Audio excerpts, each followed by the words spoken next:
We are live. Beautiful. We're up and running. Alrighty. Welcome back to Hardcore Boys. Sorry about the wait, I guess. I didn't upload yesterday. I just got that done in the time being. Because there's a coin to do it. I am out of stuff. Uh-oh. I'm gonna watch some Buffy while doing this. Stop. And yeah, that's what we can do. You hit yourself with your own arrow twice in a row. How does it feel? Oh no. Yeah, that's good. No, that is one heart. One heart is not that many hearts. Okay, and we're gonna stay here for a moment. Wow. Okay, that was too close for comfort. Can you leave me alone? You know, I wouldn't kill you if you weren't so annoying. I very easily could have died there. Oh, I hear lava. Alright, nope, I'm scared. I'm running away. Alright, and we're back home. So I think I'm gonna build my house in the very center of this village. And I'm just gonna assert my dominance on the city. It's gonna be great. How are there 5 of you in there? Are you really that dumb? You could walk anywhere, but you just had to go in the well. Alright?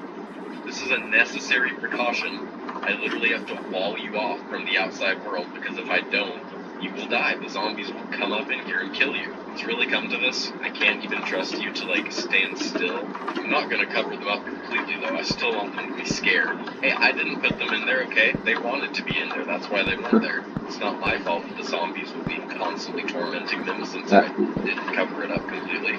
Alright, you boys have fun in there. Alright, that is the end of the video. Thank you for watching. Let me know if you liked it, because I'm probably gonna do more of these unless literally everyone watching this hated it. I always wanted a treehouse. When I was a kid, I would not stop going on my mum to make me a treehouse. I needed one, okay? I felt like I had to have one in my life. And then one day, my mum turned around and said to me that unfortunately you need a tree to make a treehouse.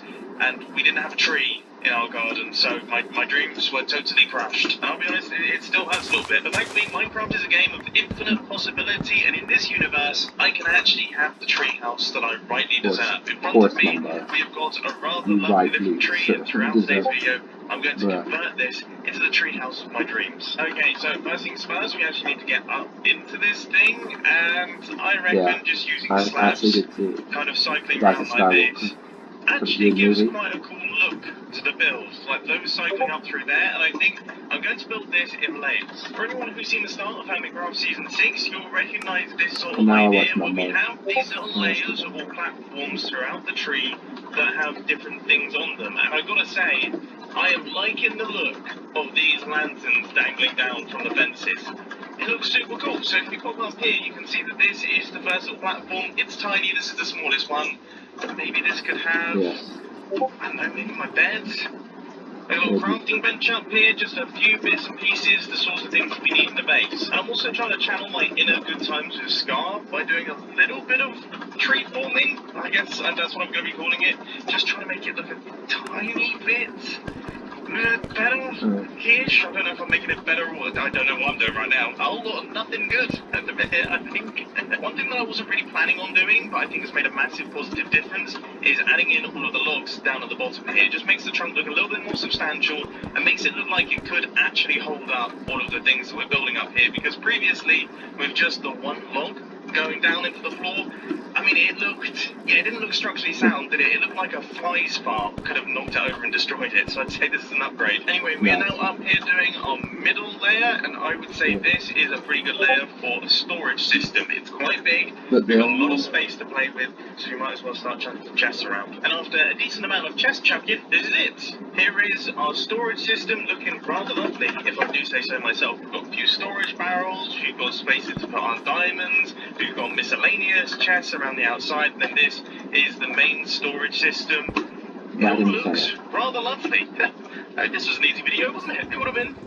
Yeah, it would have been if my brain wasn't so obsessed with redstone. You see, this is all well and good, very nice and pretty. I like it, I'm actually a big fan of the design style. But I definitely think there's more that we can add to this. And the best way to go is, of course, down. Now, I don't want people to know that there is a downstairs to this treehouse. I want them to think that everything is up above, but then we can activate the staircase that drops down like this. and it takes us down into the secret base underneath the treehouse. Another childhood dream completed, a bunker under my treehouse. 6-year-old me is going mental. And I've got to say, although I didn't plan to place the logs around like this, they're going to come massively handy because they allow us to conceal certain elements of redstone, so it should hopefully make the machine a little bit less complicated. First redstone circuit is now in place. That's probably the easiest one that we're going to get. I was totally wrong, because the one next to it is even simpler. We don't even need the block swapper, it's literally just pushing a block.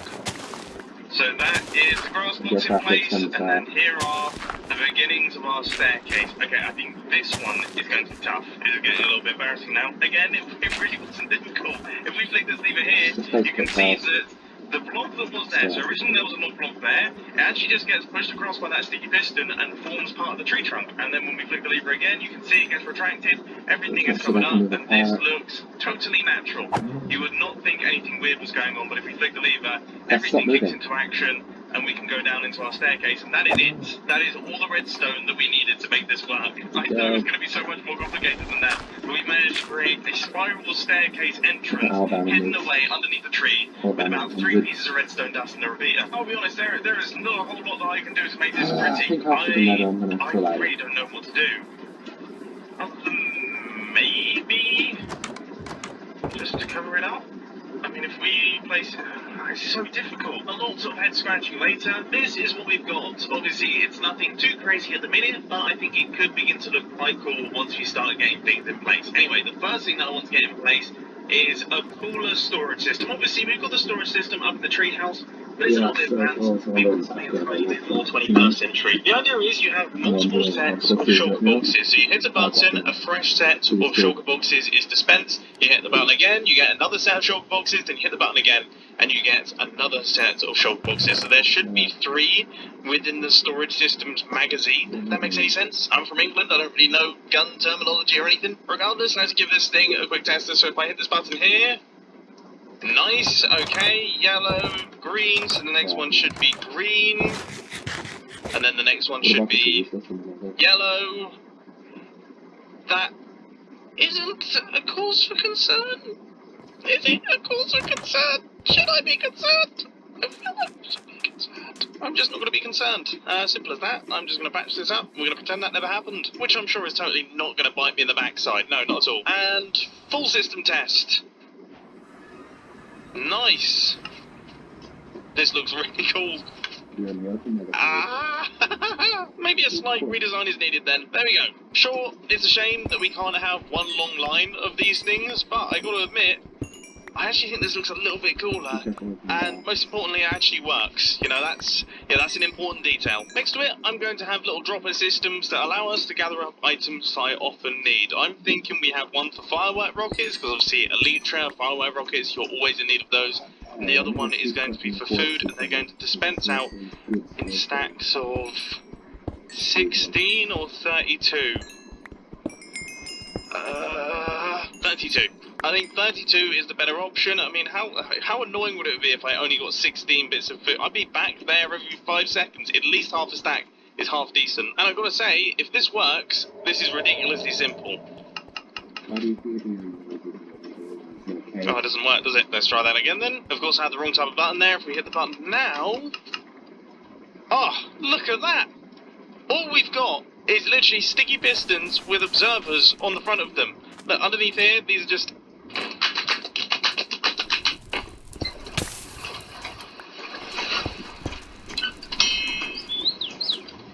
sticky pistons. And they push the observers across. We've got observers down there, and then we've got 4 droppers. That is it! That is it! Seriously cool. So the second one has been constructed for firework rockets as well. We are all sorted. I need some of these on the Hermitcraft server. I know I say that all the time, but I do need these. Next, I want to work on a little system which will allow us to actually shift crafting benches around, because obviously, now that we're playing in Minecraft 1.14, we've got all these crazy types of crafting benches and things that we actually do need. So it's good to have like the little swap around, you know? I mean, you really don't need this, but it looks cool and it's fun to play around with redstone like this. And I've got to say, I must be having a big brain day today, because I keep coming up with smart solutions to things, and this is a pretty smart solution. So when we hit the button, you can see that, well, everything works, everything is swapping around, everything's looking good, apart from the fact that we've got a few ugly blocks dotted around, but that's no big deal. The way that it functions is really smart. I'm using these droppers right here, which are removable objects, to stop pushes from happening when I don't want them to happen. So all that happens when we hit this button is we get a pulse through these sticky pistons, then we get a pulse through the back pistons, and then we get a pulse through these sticky pistons again. But if there's blocks in the way, then obviously these sticky pistons can't extend. So currently, these blocks here are actually blocking these sticky pistons from extending, so they don't. But then the sticky pistons at the back then extend, retracting those out of the way, and then these ones fire. And then look, it's kind of like the opposite way round on the opposite side. It's smart stuff. Slightly proud of myself, not gonna lie. I mean, I just like finding little solutions to things. It's the simplest stuff that's the most fun. This wall isn't really that exciting. We just have all the different types of furnaces and things, but I thought it was worth doing. This wall, however, is going to be quite interesting because this is going to be an entrance into another part of the base, and I have an idea for a design that I want to use for the door. I'm wondering A, how cool it will look, and B, if it will actually function. And now that I'm in the process of constructing it, I've realised the answer to both of those things is definitely yes. It is going to look cool, and it's going to function easily. I mean, I've done about 90% of the redstone just then. All this thing consists of is the piston extender down underneath, and then single piston extenders, or I guess just pistons up at the top. If we hit the button, boom, we have got ourselves a closed door, and if we hit the button again, everything opens up. And I would say this thing really suits the style of this build. It fits right in and looks pretty cool. Gravel's actually pretty these days. I apologise for this clip because I have a soother in my mouth because I've got a bit of a sore throat. But what's going to be behind this wall is not really that exciting. It's just going to be a bedroom. I feel like I shouldn't record any more clips like this. Throat fully soothed and soother fully removed is an unintentionally funny sentence. The bedroom's done. Looks a little bit 2012 Minecraft, I'll be the first to admit that, but it definitely does the job. And it looks nice. I wouldn't mind staying the night here. I'm really pleasantly surprised by this little base. It has quite a nice feel to it, actually. So let's do a quick tour then for all the people who are too lazy to watch the whole video. So here we have the treehouse itself, looking rather wonderful. The staircase going up to the top is pretty sweet. We've got a little bedroom area, a few essentials, and then up here we've got a little storage system, which I have to say looks nice. I mean, oh my word, I've left a hole. If this was your base, I'd think it was a pretty cool base. I mean, it's very, very pretty. It's nice, I like it, but of course this base has some hidden features. If you just run over here, placing a redstone torch, you can see that a little staircase pops out of the ground and we can go through into this area down at the bottom here. Here we have got block swappers that allow us to use all the various different crafting benches in Minecraft 1.14. We have got dispensers for food and firework rockets that shoot out at half a stack at a time. We have got a cycling storage system, which allows us to have 3 different sets of shulker boxes inside one system. Pretty cool. And then through here we have got a little piston door that allows us to access or not to access our bedroom. Say we're getting changed or something, we don't want people looking in. I really, really like this place. I'm super happy with it. I hope that you've enjoyed this video, and I'll catch you in the next one. See ya! Alright, so in my previous video, I felt like my outro...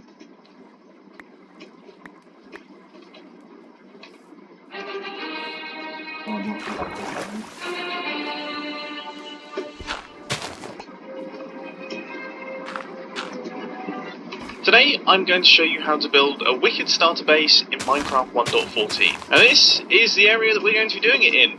I mean, this is quite a nice little environment. We've got plenty of trees around us, we've got a handful of flowers which are going to come in handy, and I'd say we should probably start it around about here.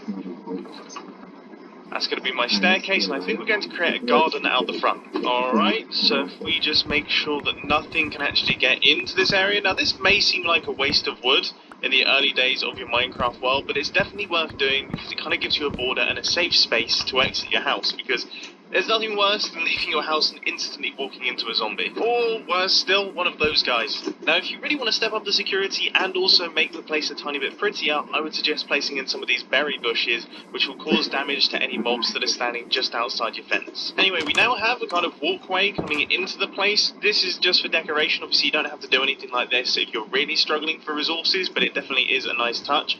But I would say the next thing we have to do is create some form of farm out the front here so we can actually start getting ourselves some food.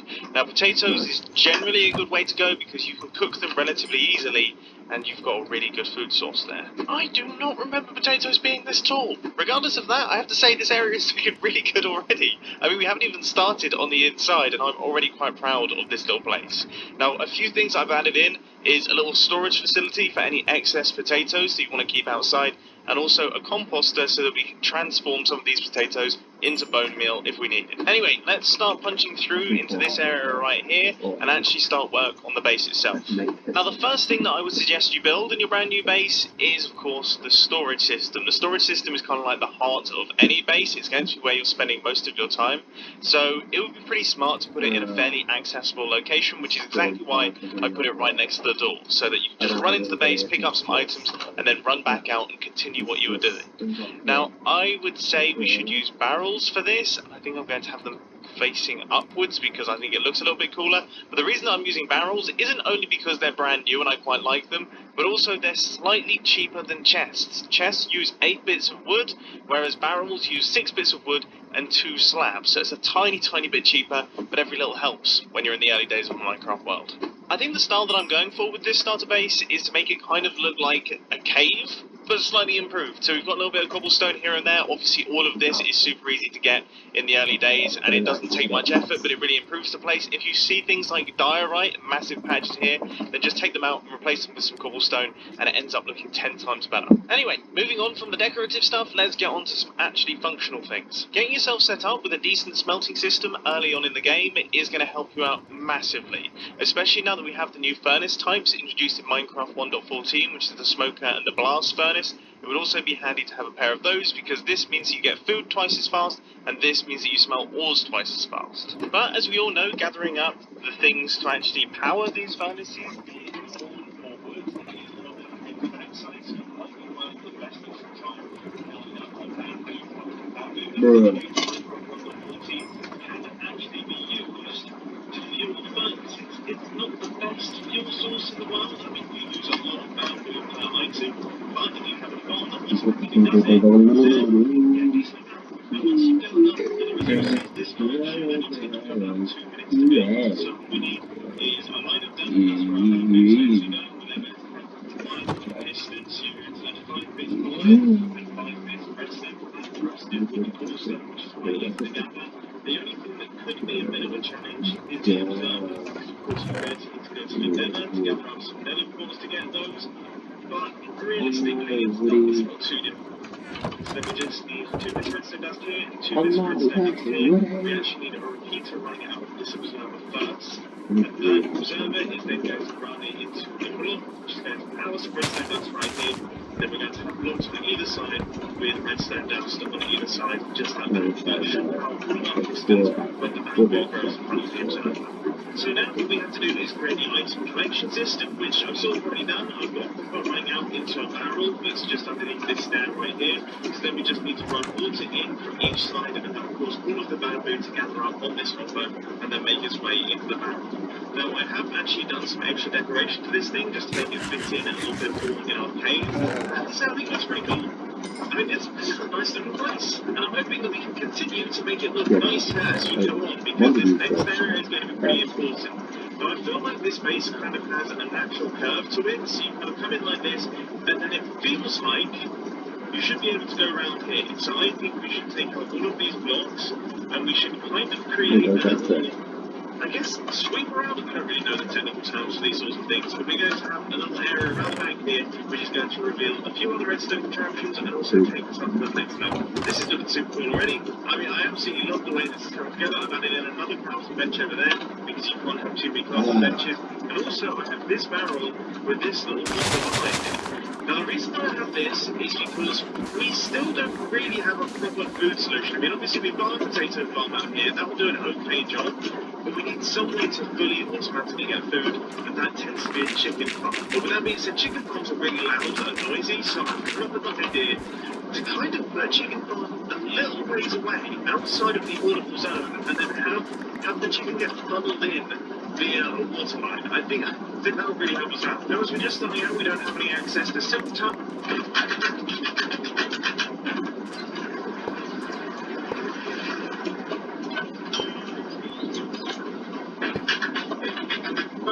more ice, so that means we're going to have to be smart about this. You're going to have to count 1, 2, 3, 4, 5, 6, 7, 8, placing a water source there, and then we're going to need to have the block. We're going to need to basically stagger the water line, so 1, 2, 3, 4, 5, 6, 7, 8. This is where the next water source is going to be going. And we can find it, so right, we've got it there, and then you need one more so that your chickens are fully out of the range. Then the actual chicken farm itself is going to be pretty simple, so we're going to have a dropper, and then a hopper running into that dropper, then we're going to have a dispenser, which is going to be running out into our slab. This is where our baby chickens are going to be standing, waiting to die, unfortunately. Still have the nature of these things, and then we're going to have a hopper on top of that. That's where our adult chickens are going to be laying eggs into the system. Now, the actual redstone side of things, unfortunately, we are going to need another comparator, so you're going to need a little bit of rules right there, but it's actually really, really easy. We just take a look at what I'm doing here. We run the comparator signal out into this redstone dust. That's going to tell the system that there are items on the inside of the dispenser that need dispensing out. We're then going to run that into this comparator right here, which is going to create a comparator clock, and then we need to run a signal into the side of this dispenser, which will then dispense out the eggs, emptying the dispenser. We're then also going to make use of the output of that to power our dropper down at the bottom here so that it sends out all of the roast chicken that we have on the inside of the dropper into this water line, sending it into the barrel. But we're not quite done just yet because we still need a little larger blade dispenser right here, and we're going to make use of some rather strange different mechanics to make this one function. So first off, we're going to need some redstone that looks a little bit like this. One repeater set to 1 tick, one repeater set to 4 ticks. We're then going to need a little regular piston with some sand on top to create a monostable circuit. Then we're going to take a repeater output from this redstone dust, which is going to have the pressure plate on top of it. Now we're in a little bit of a strange situation here because I'm surrounded by trees, but then what we have to do is we actually need to create an area for a chicken to stand in. So I'm going to create a 3-block long area just like this, and we're going to have a chicken on the inside of here, and it is going to randomly activate that lava blade every now and again. So we're going to blast eggs. Hopefully at some point we should get a chicken. There we go. And he's going to walk back and forth, and you'll see the way it does. We get a double tick through this dispenser, which is amazing. So now what we have to do is chuck some lava on the inside of that dispenser, and when the chicken walks onto the pressure plate, we will get lava be spat out and then instantly retracted. So this is really, really old school redstone. It's making me laugh. Anyway, we're pretty much almost done now. So this is the chamber where our baby chickens are, so make sure that you enclose that, and then also make sure that you make a chamber for the adult chickens by just creating something a little bit like this, and then fire a bunch of the eggs into there, and eventually you'll be able to fill out the chickens who will all lay eggs into the system. So we now have ourselves a working farm. Nice one. Oh, I do feel like it's worth mentioning you don't have to use glass for any of this stuff. I was just using that for demonstration purposes. Anyway, back over at the base now, I think it's time that we actually added in an nether portal so that we can get access to all of the things that we keep having to use.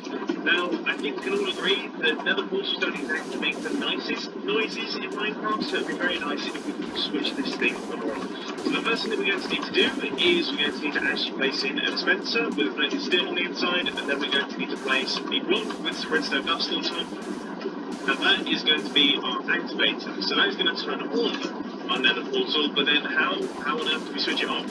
Well, some things are a tiny bit more complicated. So you need to place a redstone torch on top of this block right here, which is going to be powered by that redstone dust. We're then going to take a piston output from this block and also this redstone torch at the same time, which creates a rather interesting result in that if you watch, the piston quickly retracts and then re-extends. Then we're going to take an output from that piston face using the observer, and then run that across into our dispenser, which we're going to put water on the inside of. So if we now watch, click the lever, we get ourselves another portal, click it again, and we get a quick dispensing of water that then breaks our portal, which will turn off that horrible noise. So now we can fill in all of these blocks behind it, maybe mix in some cobblestone here and there. This looks really quite cool. Next up on the agenda is now go up onto the next floor. So I want to have upstairs of this base with my bed and everything like that goes, so it's kind of kept away from the rest of the base. And the only real way to do that that's all the time I've got for today. Thanks for watching. Goodbye. Really, really simple to build.